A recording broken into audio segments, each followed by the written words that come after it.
Morning lads, cancer milk, feed additive, Bovaer, not sure how to pronounce it.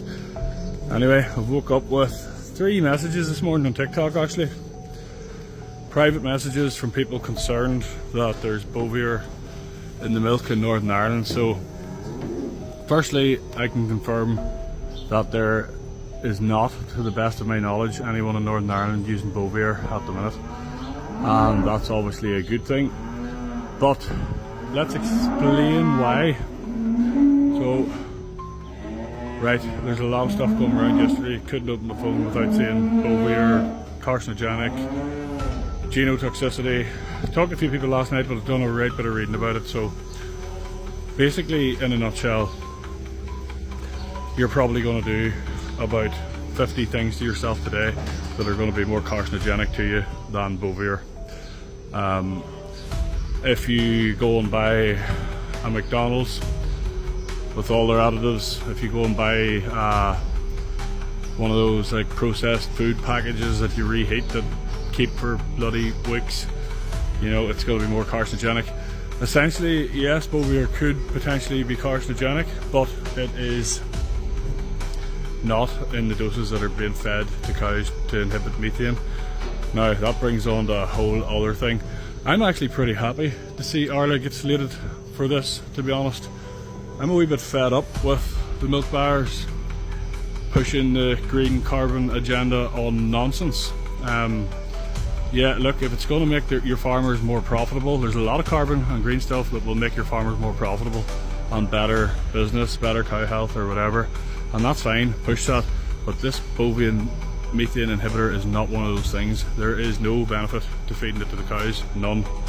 And there is a potential downside. Now that downside may be low risk, but the risk is still there. So I'm glad to see a bit of pushback. I'm glad to see some sense from the general public that they're more concerned about their health and the quality of their food product rather than how green it is. And I would safely say that 9 out of 10 people, the silent majority, couldn't give a flying fuck about the carbon agenda anyway.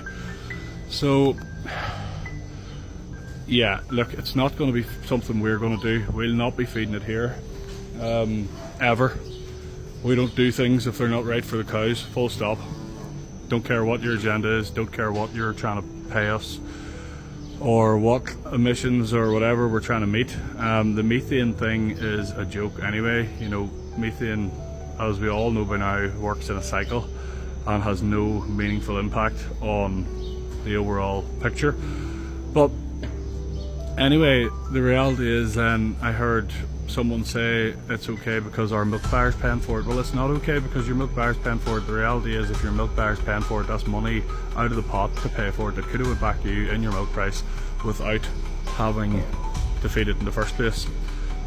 There's other problems with it as well. The studies seem to be cherry-picked and limited data, very short-term studies that basically show that whenever the cow eats it, you get a methane inhibitory effect, and it only lasts for a very, very short amount of time, tails off after 3 hours to 0% again. So I mean, this is just a massive green box ticking exercise by Arla, PR stunt gone wrong. And I hope that this makes some of the milk buyers actually see some sense that, you know, it's not all about bloody green nonsense, that the health and welfare of the cows, and therefore the health and welfare benefits of the product that the cows produce in the milk, is actually more important to consumers. So yeah, we'll not be doing that. I hope that there'll not be a push for it now from our milk buyer, because they'll have seen the backlash that's came over this. But yeah, it's nice. It is actually nice to see a bit of pushback, albeit the pushback is in reality probably for a reason that isn't really that important. Like, this stuff isn't going to cause you cancer unless maybe you're drinking like 200 litres of milk a day or something. But it's just nice to see a bit of a reality check for the milk buyers that, you know, people don't really actually care about this stuff.